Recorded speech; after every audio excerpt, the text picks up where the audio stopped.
Hello everyone, welcome to in this video. आज की इस वीडियो में हम लोग डिस्कस करने वाले हैं यूपी डीएलएड सेकंड सेमेस्टर के बारे में।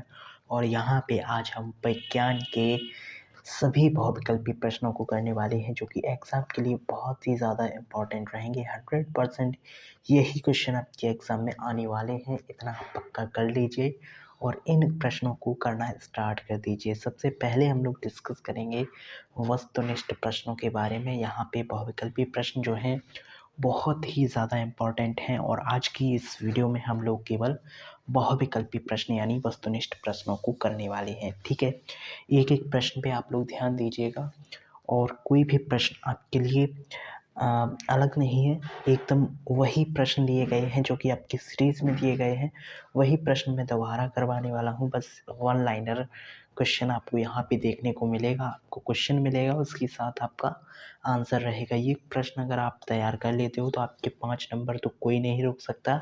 साथ ही साथ 6 नंबर में जो अतिलक उत्तरी वाले क्वेश्चन आते हैं वो भी आपके बहुत ही अच्छे से हो जाएंगे। ठीक है, तो चलिए स्टार्ट करते हैं। इस वीडियो को लास्ट तक ज़रूर देखिएगा। ठीक है, और चलिए स्टार्ट करते हैं। ठीक है, चैनल को सब्सक्राइब कर लीजिए, वीडियो को लाइक कर दीजिए। ठीक है, विज्ञान के हम लोग वस्तुनिष्ठ प्रश्न कर रहे हैं और यहाँ पे हम लोग देखने वाले हैं सूर्य के प्रकाश को पृथ्वी तक आने में कितना समय लगता है, ये हमें बताना है। तो देखो, सूर्य का प्रकाश जो होता है उसे पृथ्वी तक पहुंचने में या आने में कितना टाइम लगता है? 8 मिनट 3 सेकंड लगते हैं। यहाँ पे जो है 8 मिनट हो जाएगा आंसर आपका। ठीक है, 8 मिनट 3 सेकंड भी लिख सकते हो या फिर 8 मिनट लिख सकते हो। ठीक है, यहाँ पे 8 मिनट एकदम सटीक आंसर रहेगा। ओके, 8 मिनट आप लिख के बात को ख़त्म कर सकते हो, 8 मिनट। ठीक है, अगले प्रश्न पे आते हैं। प्रश्न नंबर है 2। जब पृथ्वी की उपछाया से होकर चंद्रमा गुजरता है तब होता है। देखो, जब पृथ्वी की उपछाया जो होती है उससे होकर चंद्रमा जब गुजरता है उसे खंडसा चंद्र ग्रहण कहते हैं। खंड चंद्र ग्रहण कहते हैं। ठीक है, खंड चंद्र ग्रहण कहते हैं। तीसरा प्रश्न है, भारत के पहले अंतरिक्ष यात्री थे। भारत के पहले अंतरिक्ष यात्री कौन थे? तो राकेश शर्मा थे। राकेश शर्मा भारत के पहले अंतरिक्ष यात्री थे। ठीक है, नासा का मुख्यालय कहाँ है? तो वाशिंगटन डीसी में नासा का मुख्यालय है, वाशिंगटन डीसी में। ठीक है, अमेरिका में है वाशिंगटन डीसी और वहाँ पे नासा का मुख्यालय है। अगला प्रश्न है, सूर्य का सबसे निकट ग्रह कौन सा है? तो सूर्य के सबसे निकट है मर्क्यूरी यानी बुध। ठीक है, बुध। अगला प्रश्न है, सूर्य का सबसे दूरस्थ ग्रह कौन सा है? तो सूर्य का सबसे दूरस्थ ग्रह है वो है वरुण। वरुण जो है वो सूर्य का सबसे दूरस्थ ग्रह है। ठीक है, सबसे दूरस्थ ग्रह सूर्य का क्या है? वरुण है। पृथ्वी के निकट ग्रह की बात करी जाए तो क्या कौन है? यहाँ पे पृथ्वी के सबसे निकट ग्रह जो होगा वो शुक्र होगा। ठीक है, आपको याद रखना है ये। इसके बाद आता है अगला प्रश्न, बलुई और दोमट। ठीक है, बलुई और दोमट मिट्टी में रेत की मात्रा कितनी होती है? तो बलुई और दोमट मिट्टी जो होती हैं उनमें रेत की मात्रा जो होती है 60 से 80% होती है। 60 से 80%। ठीक है, नियमित खाद के प्रयोग से होती है। नियमित खाद के प्रयोग से क्या होता है? उपज में वृद्धि हो जाती है। अगर हम नियमित खाद का प्रयोग करेंगे तो क्या होगा? उपज में वृद्धि होगी। ठीक है, कंपोस्ट खाद बनाई जाती है। देखिए, कंपोस्ट खाद क्या होती है? गांव में जो गोबर कूड़ा कचरा ढेर लगा लेते हैं गोबर का, ठीक है, उसी से ये कंपोस्ट खाद बनाई जाती है। यानी जो गांव में गोबर वगैरह डला रहता है एक जगह पे इकट्ठा करा जाता है, उसके बाद उसे खेतों में ट्रैक्टर के थ्रू या फिर किसी वाहन के थ्रू ले जाया जाता है भर के। ठीक है, उसमें और फिर खेतों में डाल दिया जाता है। ठीक है, ये कंपोस्ट खाद होती है। कंपोस्ट खाद किससे बनाई जाती है? तो आपको याद रखना है, गोबर और कूड़ा कचरा इनसे बनाई जाती है। ठीक है, नाइट्रोजन उर्वरक से पौधे बढ़ते हैं। नाइट्रोजन उर्वरक जो होता है उससे पौधे अतिशीघ्र गति से बढ़ते हैं। अतिशीघ्र गति से बढ़ते हैं नाइट्रोजन उर्वरक के ठीक है। नाइट्रोजन उर्वरक से पौधे जो बढ़ते हैं वो अतिशीघ्र गति से बढ़ते हैं, ठीक है। कीटनाशक दवाओं के प्रयोग से वृद्धि होती है। देखो, कीटनाशक दवाओं के प्रयोग से किस में वृद्धि होती है? रोगाणु प्रतिरोधकता में, ठीक है, प्रतिरोधा में, यानी रोगाणु जो होते हैं उनकी प्रतिरोधकता बढ़ जाती है, ठीक है। यानी रोगाणु नहीं बढ़ते हैं कीटनाशक दवाओं से, ठीक। इसके बाद है 12वां प्रश्न, खरीफ की फसल क्या है? तो खरीफ की फसल होती है धान। फसलों के बारे में यहाँ पे बताना चाहें थोड़ा सा, तो 3 तरह की फसलें होती हैं, रबी, खरीफ और जायद, ठीक है। ओके, आगे आते हैं। हैरो। हैरो क्या होता है? हैरो खेत से क्या निकालने के काम आता है, ये यहाँ पे क्वेश्चन है। तो खरपतवार जो होता है वो हैरो के थ्रू होता है, ठीक है। खरपतवार करते हैं हैरो के थ्रू, ठीक है। हैरो से खरपतवार करते हैं, खरपतवार। ओके, अगला प्रश्न है 14वां प्रश्न, डिवलर। डिवलर जो होता है उससे बुआई नहीं होती है। किसकी बुआई नहीं होती है? धान की, क्योंकि धान जो बोया जाता है वो खुद से हाथों से बोया जाता है, ठीक है। ओके, धान, हाँ, धान खुद से हाथों से तोड़ के खेत में पानी भरा होता है, खेत में उसमें धान लगाया जाता है, ठीक। और डिबलर से धान की बुआई नहीं होती है। गेहूँ, बाजरा, इन चीज़ों को बोया जा सकता है, मक्का वगैरह को, लेकिन धान को नहीं बोया जा सकता, ठीक है। अगला प्रश्न है, सिंचाई की कटाऊ पानी विधि है। देखो, सिंचाई की कटाऊ पानी विधि क्या है? तो ये है अपलवन या प्रवाह विधि, अपलवन या प्रवाह विधि। ओके, बल का एसआई मात्रक क्या होता है? तो बल का एसआई मात्रक जो है न्यूटन होता है, न्यूटन। इसे हम एन से रिप्रेजेंट करते हैं, ठीक है। कार्य का एमकेएस मात्रक क्या होता है? तो कार्य का एमकेएस मात्रक होता है जूल, ठीक है। इसे हम जे से डिनोट करते हैं या जे से रिप्रेजेंट करते हैं। ओके, अगला प्रश्न है, किसी वस्तु में गति के कारण कार्य करने की क्षमता को क्या कहते हैं? किसी वस्तु में गति के कारण कार्य करने की जो क्षमता होती है उसे गतिज ऊर्जा कहते हैं। किसी वस्तु में गति के कारण कार्य करने की क्षमता को गतिज ऊर्जा कहते हैं, ये बात आपको याद रखनी है। अगला प्रश्न है 19वां प्रश्न, चिमटा उदाहरण है। चिमटा जो है तृतीय पीढ़ी के उत्तोलक का उदाहरण है, आपको याद रखना है। चिमटा तृतीय पीढ़ी के उत्तोलक का उदाहरण है, ठीक है। ओके, 20 नंबर क्वेश्चन है, पुनः प्राप्त करने वाली नवीकरणीय ऊर्जा का स्रोत है। तो ये ऊर्जा जो है पुनः प्राप्त करने वाली ऊर्जा जो होती है वो नवीकरणीय ऊर्जा का स्रोत क्या है? तो वो है ज्वार घाटा की ऊर्जा। ज्वार घाटा की जो ऊर्जा होती है वो पुनः प्राप्त करने वाली ऊर्जा का स्रोत है, ठीक है। अगले प्रश्न पे आते हैं, पुनः प्राप्त ना होने वाली, जिसे हम कहेंगे अनवीकरणीय ऊर्जा का स्रोत क्या है? तो ऊर्जा किसकी होगी? कोयले की ऊर्जा।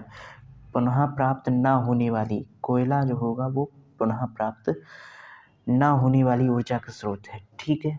अगला प्रश्न है, सौर ऊर्जा को सीधे विद्युत ऊर्जा में बदला जा सकता है, किसके द्वारा? तो सोलर सेल द्वारा, ठीक है। सौर सेल द्वारा हम सूर्य ऊर्जा को सीधे विद्युत ऊर्जा में बदल सकते हैं, सौर सेल द्वारा, ठीक है। अगला प्रश्न है, कार्य है। कार्य कैसी राशि है? कार्य अदिश राशि है। इसका मात्रक क्या होता है? तो इसका मात्रक जूल होता है, ये आपको याद रखना है। अगला प्रश्न है, ऊर्जा का मात्रक एमकेएस पद्धति में क्या होता है? तो जूल होता है, ठीक है। अगला प्रश्न है, अगला प्रश्न, यांत्रिक ऊर्जा कितने प्रकार की होती है? 2 प्रकार की होती है। एक होती है स्थितिज ऊर्जा, दूसरी होती है गतिज ऊर्जा, 2 प्रकार की होती है, ठीक है। अगले प्रश्न पे आते हैं, ऊर्जा का प्रमुख स्रोत क्या है? तो ऊर्जा का प्रमुख स्रोत जो है वो सूर्य है। सूर्य से ऊर्जा बहुत ज़्यादा आती है, ठीक है।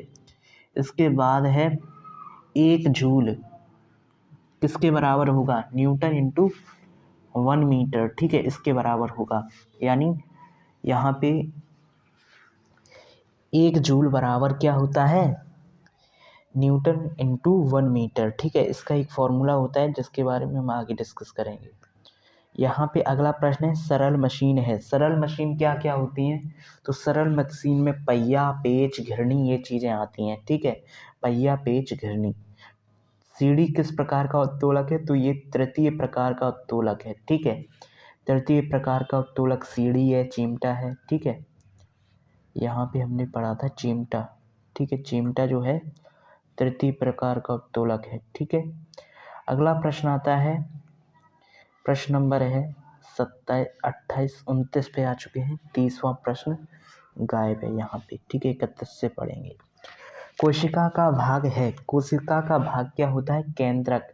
केंद्रक जो होता है कोशिका का भाग होता है। ठीक है, अगला प्रश्न है जीवन का मूल आधार है।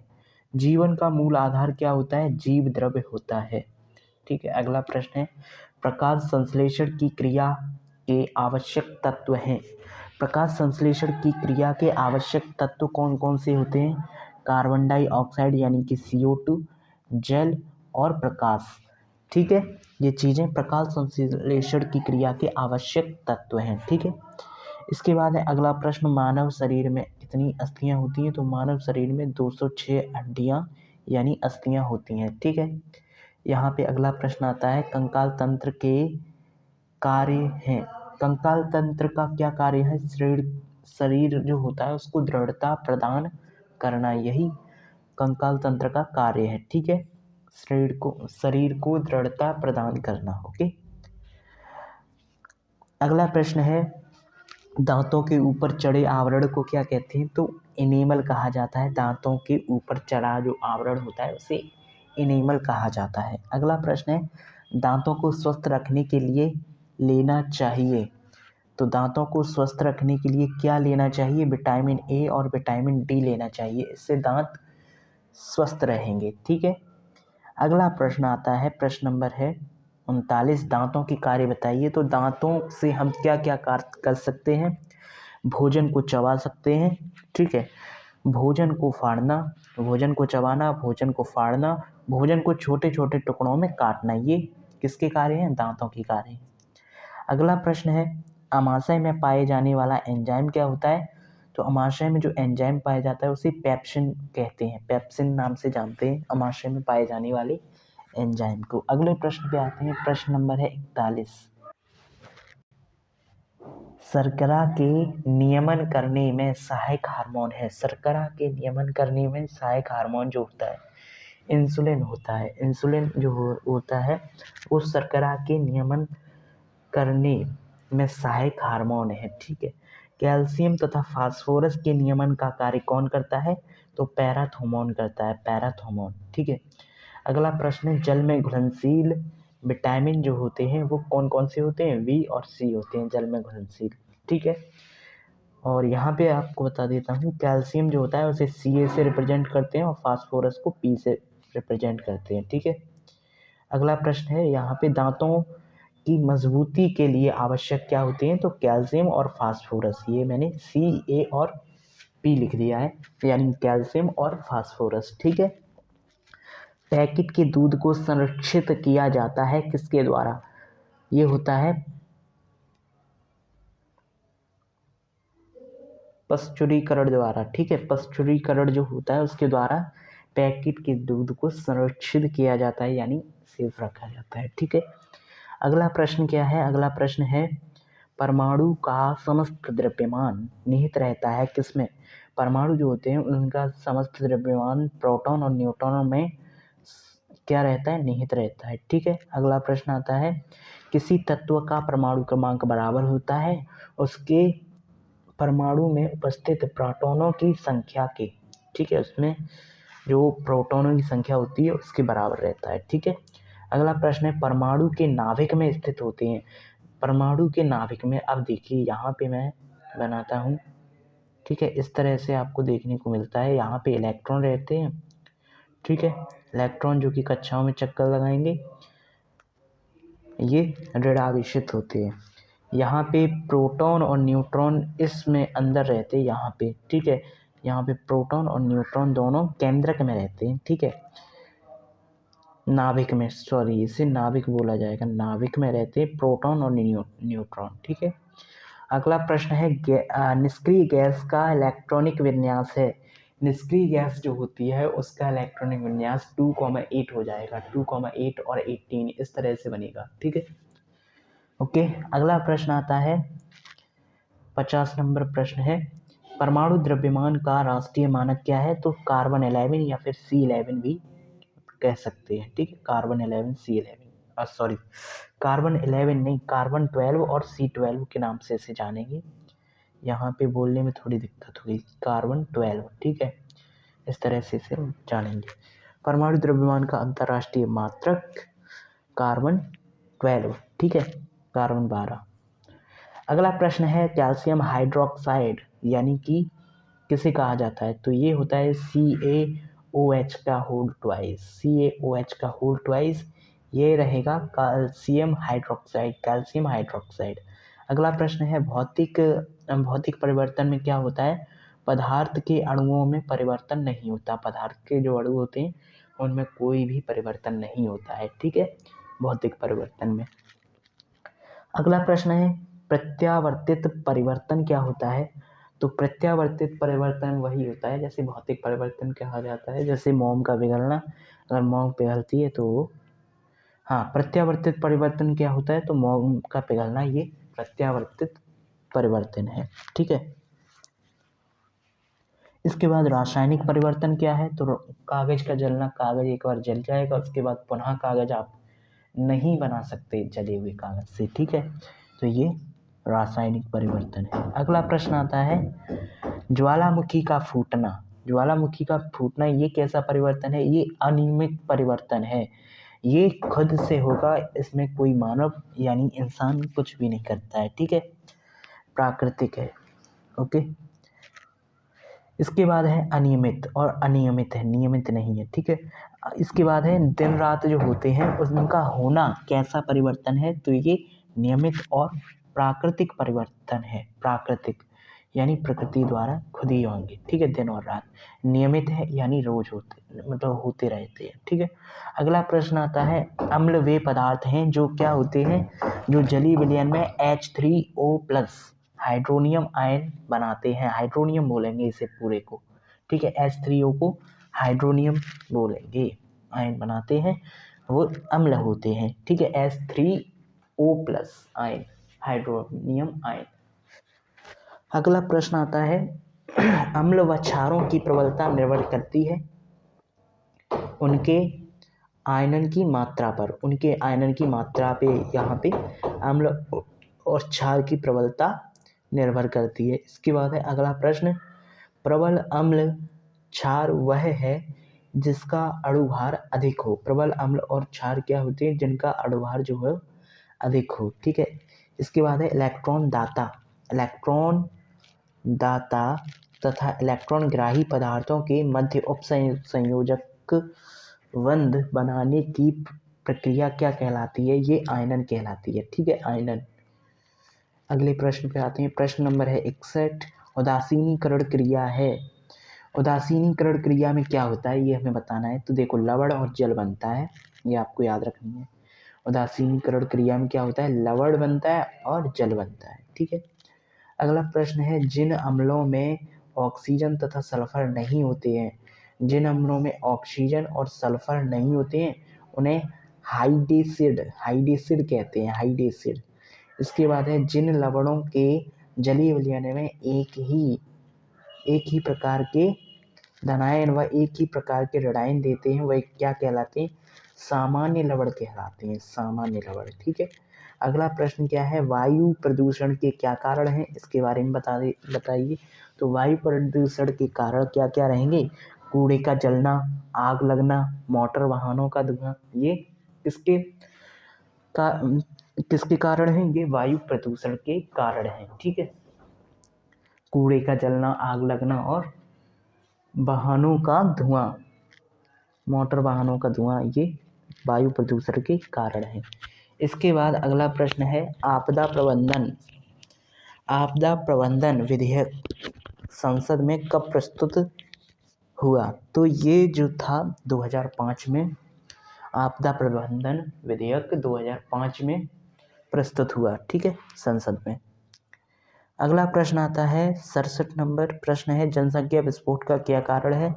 तो अनियमित जन्म दर तथा जनसंख्या वृद्धि, ठीक है, अनियमित जन्म दर और जनसंख्या वृद्धि। इसके बाद अगला प्रश्न है, सुनामी का निर्माण कैसे होता है? तो सुनामी का निर्माण होता है पृथ्वी पर प्लेट खिसकने से। पृथ्वी की जो होती है प्लेट, वो खिसकने से क्या होगा? सुनामी आएगी, ठीक है। अगला प्रश्न है, सुनामी का संबंध है। सुनामी का संबंध किससे है? तो ये पानी के अंदर उत्पन्न लहर होती हैं, पानी के अंदर उत्पन्न जो लहर होती हैं उन्हें हम सुनामी कहते हैं, ठीक है।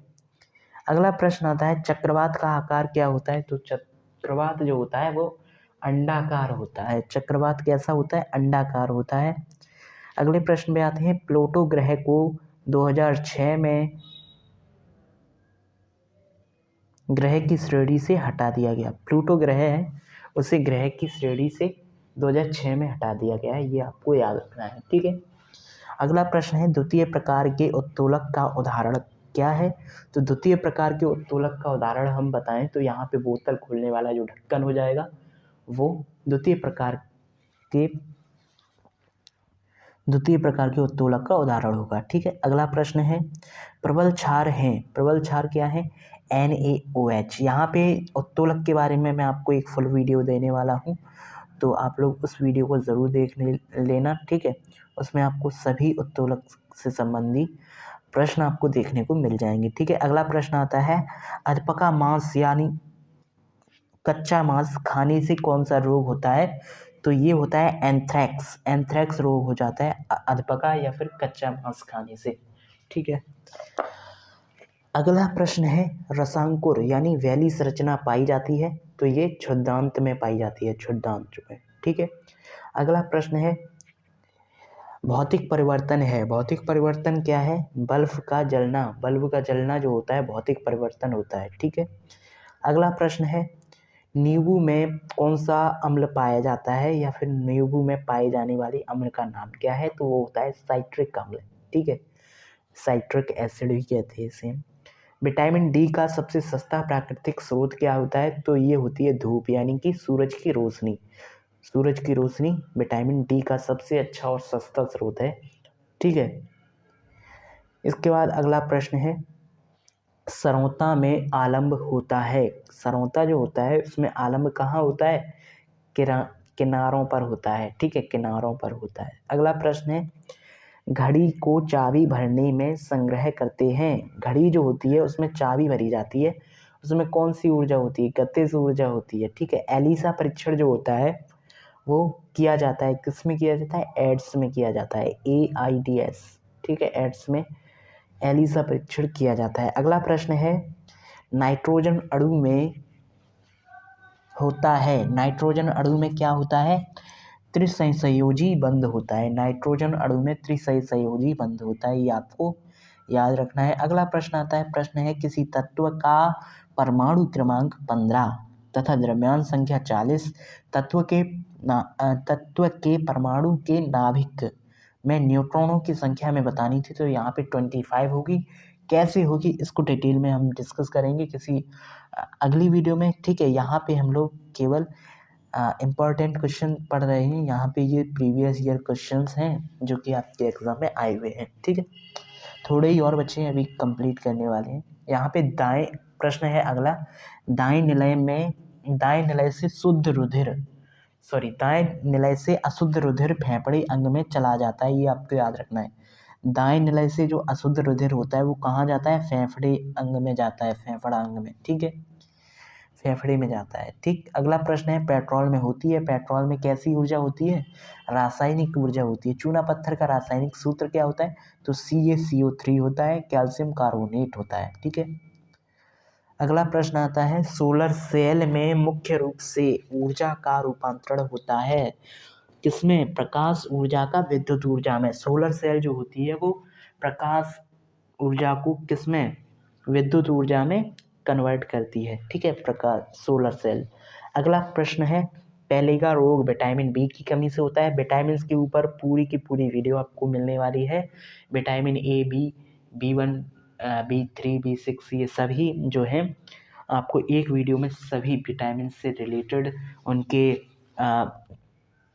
रोगों के नाम, ठीक है, और कौन सा जो है यहाँ पे किन किन चीज़ों का यूज़ किया जाना चाहिए कब, ठीक है, इसके बारे में विटामिन के बारे में फुल डिटेल वीडियो आपको जल्द ही देखने को मिलेगी, ठीक है। यहाँ पे जड़ों द्वारा वर्धित प्रजनन होता है, किसमें होता है? शकरकंद में होता है। जड़ों द्वारा वर्धित प्रजनन शकरकंद में होता है। इसके बाद है उत्तोलक, वह उत्तोलक जिसमें आलम्ब और आयाम के मध्य भार होता है वो होती है ट्रॉली, ठीक है। वह उत्तोलक जिसमें आलम्ब और आयाम के मध्य भार है वो है ट्रॉली, ठीक है। अगला प्रश्न क्या है? यहाँ पे हमारे इम्पोर्टेंट प्रश्न थे वो हमने कर लिए। यहाँ पे अब हम लोग 2018 के जो प्रश्न हैं उनको करने वाले हैं। 2018 DLED 2018 में जो भी प्रश्न आए उनको हम लोग करेंगे। यहाँ पे पहला प्रश्न है, विद्युत ऊर्जा को यांत्रिक ऊर्जा में परिवर्तित कौन करता है? अब देखिए, विद्युत ऊर्जा है उसे हम यांत्रिक ऊर्जा में परिवर्तित कर रहे हैं तो कौन करेगा? विद्युत मोटर करेगी, ठीक है। अगर हम यांत्रिक ऊर्जा को विद्युत ऊर्जा में परिवर्तित करें तो कौन करेगा? तो ये डायनामो करेगा, ठीक है, डायनामो, ओके। अगला प्रश्न क्या है? अगला प्रश्न है, अम्ल वे पदार्थ हैं जो जलीय विलयन में हाइड्रोनियम आयन बनाते हैं। ये प्रश्न अभी हमने पढ़ा था, ठीक है। अम्ल वे पदार्थ होते हैं जो जलीय विलयन में हाइड्रोनियम आयन देते हैं, यानी H3O+ देते हैं, H3O+ देते हैं, ठीक है। अगला प्रश्न है, विटामिन सी का रासायनिक नाम बताइए। तो विटामिन सी के बारे में मैं आपको बताऊं, विटामिन सी की कमी से होने वाला रोग क्या है? स्कर्वी रोग है, ठीक है। और इसका सबसे अच्छा विटामिन सी का सबसे अच्छा स्रोत क्या है? तो यहाँ आंवला हो जाएगा, ठीक है, संतरा हो जाएगा। यहाँ पे हम रासायनिक नाम की बात करें तो ये होता है एस्कार्बिक अम्ल होता है रासायनिक नाम, ठीक है, ओके। अगला प्रश्न है, द्वितीय श्रेणी का उत्तोलक क्या है? तो द्वितीय श्रेणी का उत्तोलक होता है सरौता, यहाँ पे राइट है, ठीक है। अगला प्रश्न है, इंडिकेटर यानी सूचक है, यहाँ पे सूचक है तो सूचक कौन कौन से होते हैं? लाल लिटमस, ठीक है, लाल लिटमस पेपर ये सूचक है, ठीक है। मिथाइल ऑरेंज ये भी सूचक है यानी इंडिकेटर है। इसके बाद है फिनाल्फिथलीन, ठीक है, फिनाल्फिथलीन ये भी सूचक है यानी इंडिकेटर है। यहाँ पे इंडिकेटर क्या नहीं है? तो एंट्रासिड जो होता है, एंट्रासिड ये सूचक नहीं है यानी इंडिकेटर नहीं है एंट्रासिड, ठीक है। अगले प्रश्न पे आते हैं। यहाँ पे मैंने आपको बताया सूचक कौन कौन से हैं, लाल लिटमस पेपर, ठीक है, मिथाइल ऑरेंज और फिनाल्फिथलीन, ठीक है। यहाँ पे अब हम लोग करेंगे 2019 में आए हुए सभी प्रश्नों को। 2019 का जो पेपर हुआ था DLED का उसके प्रश्नों को करेंगे, ठीक है, सेकंड सेमेस्टर की। यहाँ पे हम लोग बात कर रहे हैं, पहला प्रश्न क्या है, पितरस कब बनता है? तो पितरस कब नहीं बनता है, पितरस कहाँ बनता है ये पूछा गया था। तो पितरस जो होता है वो यकृत में बनता है, आपको याद रखना है कहाँ बनता है, यकृत में बनता है। तृतीय श्रेणी का उत्तोलक क्या है? तो तृतीय श्रेणी का उत्तोलक है चिमटा। यहाँ पे आप लोग देख पा रहे होगे, यहाँ पे जो प्रश्न पूछे जा रहे हैं विटामिन से रिलेटेड, उत्तोलक से रिलेटेड, ये हर एक पेपर में आते हैं, इसलिए इन प्रश्नों को ज़्यादा से ज़्यादा करें, ठीक है। और मैं आपको विटामिन वाले प्रश्न और उत्तोलक वाले प्रश्न ये दोनों प्रश्न जल्द ही कराने वाला हूँ, तो ये सभी के लिए आप लोग रेडी रहिए। चैनल को सब्सक्राइब कर लीजिए, वीडियो को भी लाइक कर दीजिए अभी, ठीक है, ओके। इसके बाद अगला प्रश्न आता है, यहाँ पे तृतीय श्रेणी का जो उत्तोलक होगा वो चिमटा होगा। अगला प्रश्न है, प्रकाश संश्लेषण की क्रिया में कौन सी गैस निकलती है? देखिए, प्रकाश संश्लेषण की जो क्रिया होती है उसमें क्या क्या होता है, ठीक है, उसमें क्या क्या होता है, कार्बन डाइऑक्साइड प्लस क्या होता है, जल होता है, ठीक है। ये दोनों सूर्य की रोशनी में यानी लाइट में तब ये क्रिया होती है प्रकाश संश्लेषण की। और जब इसमें से निकलेगा तो क्या निकलेगा, ग्लूकोज प्लस क्या निकलेगा, ग्लूकोज निकलेगा और क्या निकलेगा, जल निकलेगा और क्या निकलेगा, ऑक्सीजन निकलेगी, O2 निकलती है, ठीक है, और O2 निकलती है। कौन सी गैस, गैस की बात करिए तो गैस होती है O2 गैस, ठीक है, यानी ऑक्सीजन गैस। प्रकाश संश्लेषण की क्रिया में O2 गैस निकलती है, ये आपको ध्यान रखना है, ठीक है। अगला प्रश्न है, एक तत्व के रासायनिक एक तत्व के समस्थानिक होते हैं, एक तत्व के समस्थानिक में होते हैं, एक तत्व के समस्थानिक में क्या होते हैं, परमाणु संख्या समान लेकिन द्रव्यमान संख्या भिन्न होती है। परमाणु संख्या समान होती है लेकिन द्रव्यमान संख्या जो होती है वो भिन्न होती है, ठीक है। चंद्रमा क्या है, तो चंद्रमा उपग्रह है। किसका उपग्रह है, पृथ्वी का उपग्रह है, ठीक है। सौरमंडल में टोटल कितने ग्रह हैं, तो 7 ग्रह हैं यहाँ पे, ठीक है, 8 ग्रह हैं, ठीक है। हाँ, सौरमंडल के बारे में भी आपको फुल वीडियो मिलने वाली है, ठीक है। इसके लिए भी आप लोग टेंशन बिल्कुल भी ना लें। सौरमंडल, उत्तोलक, विटामिन, इन टॉपिक पे आपको वीडियो जल्द से जल्द मिलेगी। हो सकेगा तो 15 दिसंबर से पहले इन टॉपिक पे आपको वीडियो ज़रूर मिल जाएगी, ठीक है। आगे आते हैं, 2020 में आए हुए सभी प्रश्नों को करते हैं, बहुविकल्पी प्रश्नों को। जूल मात्रक है, देखिए यहाँ पे मैं आपको बता देता हूँ, जूल जो होता है 2 चीज़ों का मात्रक होता है, एक तो ऊर्जा का मात्रक होता है, दूसरा कार्य का भी मात्रक होता है। अगर आपसे पूछा जाए जूल किसका मात्रक है तो आप दोनों का ही बोलेंगे, ठीक है, ऊर्जा का और कार्य का, ठीक है, ऊर्जा और कार्य दोनों का मात्रक है जूल, ठीक है। जूल को जे से रिप्रेजेंट करते हैं, ठीक है, ओके। अगला प्रश्न है, रवि की फसल है, रवि की फसल क्या होती है, चना, चना जो है रवि की फसल है यहाँ पे, ठीक है। अगला है, हाँ फसलों के बारे में, हाँ फसलों के बारे में मैं आपको बताऊंगा, रवि की फसल, जायद की फसल और खरीफ की फसल। इस टॉपिक पे भी आपको जल्द से जल्द वीडियो मिलेगी। ये टॉपिक जितने भी मैं बताते जा रहा हूँ आपको इन पे जल्द से जल्द वीडियो मिलने वाली हैं। आप लोग बस एक बार इस चैनल से जुड़ जाइए, उसके बाद आप लोग वीडियो सारी की सारी देख लीजिए। यहाँ पे मैंने बहुविकल्पी प्रश्न सारे ख़त्म करवा दिए हैं, ठीक है, सीरीज़ के थ्रू। आपने अभी तक वीडियो नहीं देखी है तो आप लोग जाइए प्लेलिस्ट वाले ऑप्शन में, हमारे चैनल पे जाके प्लेलिस्ट वाले ऑप्शन में जाएंगे, तब आपको देखने को मिलेंगे सभी प्रश्न, ठीक है।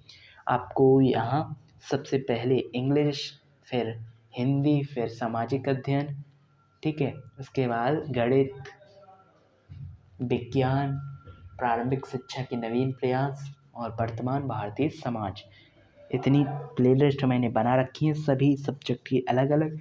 ये सभी प्लेलिस्ट अगर आप देख लोगे तो आपके सभी जो बहुविकल्पी प्रश्न हैं वो कंप्लीट हो जाएंगे, ठीक है।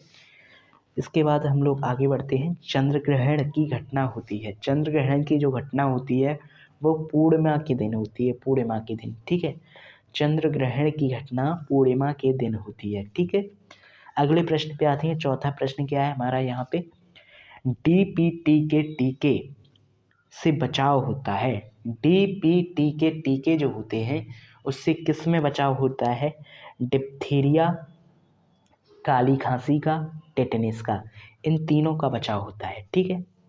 अगला प्रश्न है, CaSO4 में Ca की संयोजकता क्या होती है, तो Ca की संयोजकता जो होगी +2 होगी, ठीक है, +2 होती है, Ca की संयोजकता +2 होती है। अब हम लोग करेंगे यहाँ पे 2021 के प्रश्न। हमने 2020, 2019 और 2018 के प्रश्नों को अच्छे से कर लिया है, वही प्रश्न किए हैं जो कि बहुविकल्पी प्रश्न थे, ठीक है।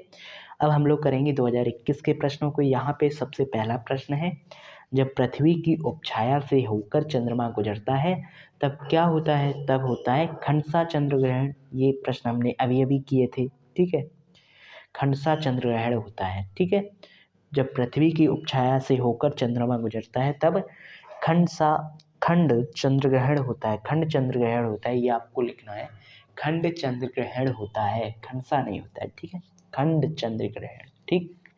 अगला प्रश्न है, लैक्टिक अम्ल पाया जाता है। लैक्टिक अम्ल जो होता है वो दही में पाया जाता है, ठीक है, ओके। लैक्टिक अम्ल की बात की जाए तो दही में पाया जाता है, ठीक है।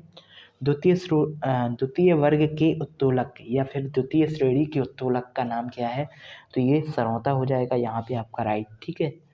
यहाँ पे अगला प्रश्न है, ज्वालामुखी का फूटना कैसा परिवर्तन होता है, तो अनियमित होता है, अनियमित होता है, ठीक है।